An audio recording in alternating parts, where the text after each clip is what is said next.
گناہ کرنے سے گناہ نہیں چھوٹتا۔ اس سے یہ بھی معلوم ہو گیا کہ گناہ کرنے سے گناہ کی لت نہیں چھوٹتی۔ لہٰذا جو یہ سمجھتے ہیں کہ گناہ کر لینے سے دل کو قرار آ جائے گا اور پھر دوبارہ کرنے کو جی نہیں چاہے گا، اس طرح گناہ کر کے ہم گناہ چھوڑ دیں گے، یہ خیال ہی خیال ہے۔ حقیقت میں ایسا نہیں ہوتا۔ کیوں کر ہو سکتا ہے کہ گناہ سے گناہ لت چھوٹ جائے؟ یہ تو ایسا ہوا کہ کوئی کہنے لگے کہ میں بیماری سے دور کروں گا، کہ ایک بیماری دوسری بیماری سے دور ہوتی ہے۔ یہ دراصل فاسقوں کا نظریہ ہے، جسے ایک عربی شاعر نے کہا ہے وَكَانَتْ دَوَائِي وَهِيَ دَائِي بِعَنِيهِ كَمَا يَتَدَاوَى شَارِبُ الْخَمْرِ بِالْخَمْرِ۔ یہ محبت ہی میری دوا تھی اور وہی بآئینہ میری بیماری بھی، جیسے شرابی شراب سے اپنا علاج کرتا ہے۔ اسی طرح گناہ کی محبت میں گرفتار لوگ اس کا علاج گناہوں سے کرنا چاہتے ہیں، مگر یہ خام خیالی ہے، بلکہ گناہ کرنے سے یہ لت اور مضبوط ہو جاتی ہے اور اس کا چھوڑنا اور مشکل ہو جاتا ہے۔ امام رحمہ اللہ نے اپنے قصیدے بردہ میں فرمایا فَلَا تَرُمْ بِالْمَعَاصِي قَصْرَ شَهْوَتِهَا إِنَّ الطَّعَامَ يُقَوِّي شَهْوَةَ النَّهَمِ۔ اور اس شاعر کا منظوم ترجمہ محترم فیاض الدین نظامی رحمہ اللہ نے اس طرح کیا ہے، نفس کی خواہش گناہوں سے نہیں ہوتی دور، جس طرح جوع البقر میں پر نہیں ہوتا شکم۔ لہٰذا یہ خام خیالی ہے کہ گناہ کر لینے سے گناہوں کے جذبات سرد ہو جاتے ہیں، ایسا نہیں ہو سکتا، بلکہ اور بڑھ جاتے ہیں۔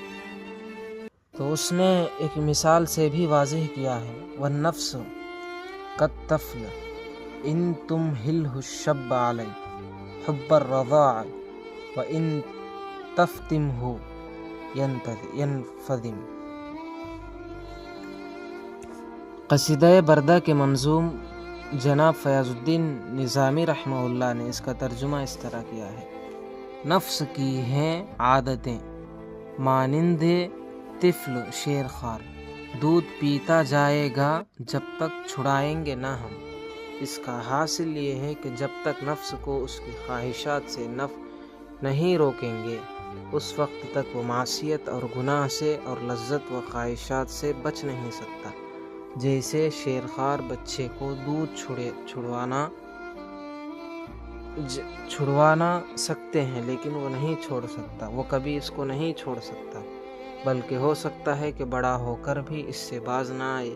اسی طرح نفس کو بھی گناہ سے جبراً و قہراً بچانا اور چھوڑنا چاہیے۔ جیسے بچے کو دودھ پلانے سے طرح طرح کی چیزوں کو سوچ کر بچے کو اپنے ماں کا دودھ پلوانا چھڑوا دیتے ہیں، اسی طرح گناہ کو بھی چھوڑ دینا چاہیے۔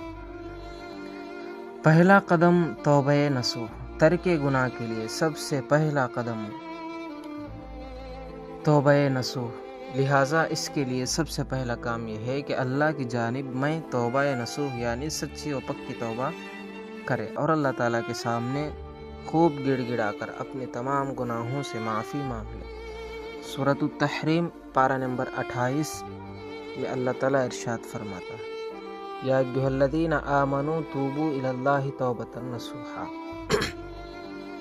توبہ کی فضیلت دیکھیے، ایک حدیث میں حضرت عبداللہ بن مسعود رضی اللہ عنہ سے روایت ہے کہ رسول اللہ صلی اللہ علیہ وسلم نے فرمایا کہ بندہ جب توبہ کرتا ہے تو اللہ تعالیٰ اس سے زیادہ خوش ہوتے ہیں کہ اگر کسی شخص کا اونٹ توشے و سامان کے ساتھ کسی جنگل میں کھو جائے، یہاں تک کہ اس کو شدید بھوک و پیاس لگے اور اس کے ملنے کی کوئی امید نہ ہو، پھر اچانک مالک کو مل جائے تو کس قدر خوشی اس کو ہوتی ہے۔ اس سے زیادہ خوشی اللہ تعالیٰ کو مومن بندے کے توبہ کرنے سے ہوتی ہے۔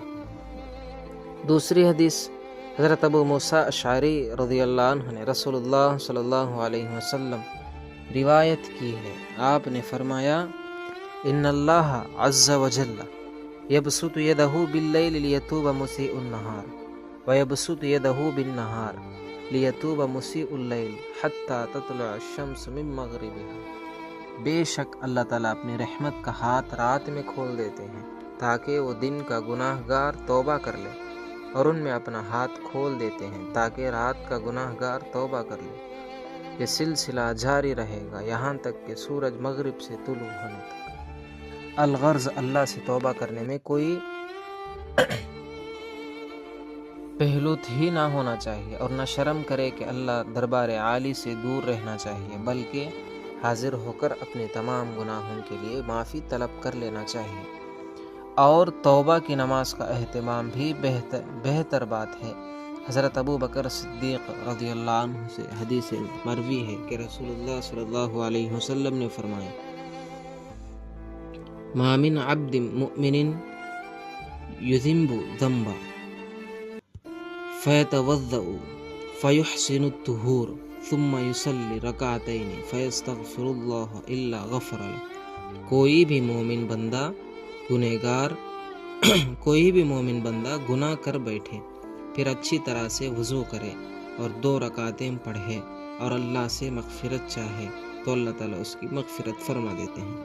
لہٰذا توبہ کا آغاز نماز توبہ سے کرے اور پھر خوب گڑ گڑا کر اپنے گناہوں کے لیے معافی طلب کرے۔ 2 رکعت توبہ کی نماز پڑھے، پھر اس کے بعد اللہ تعالیٰ سے دعا مانگے تو اللہ تعالیٰ اس کی مغفرت فرما دیتے ہیں اور اس کے گناہوں کو معاف کر دیتے ہیں۔ تو ہمیں چاہیے کہ جو بھی ہم سے گناہ سرزد ہوتے ہیں تو پہلے وضو بنا کر نماز پڑھ کے اللہ سے رو کر ایک آنسو بہا کر توبہ کر لینا چاہیے۔ اللہ تعالیٰ ہم سب کو عمل کی توفیق عطا فرمائے۔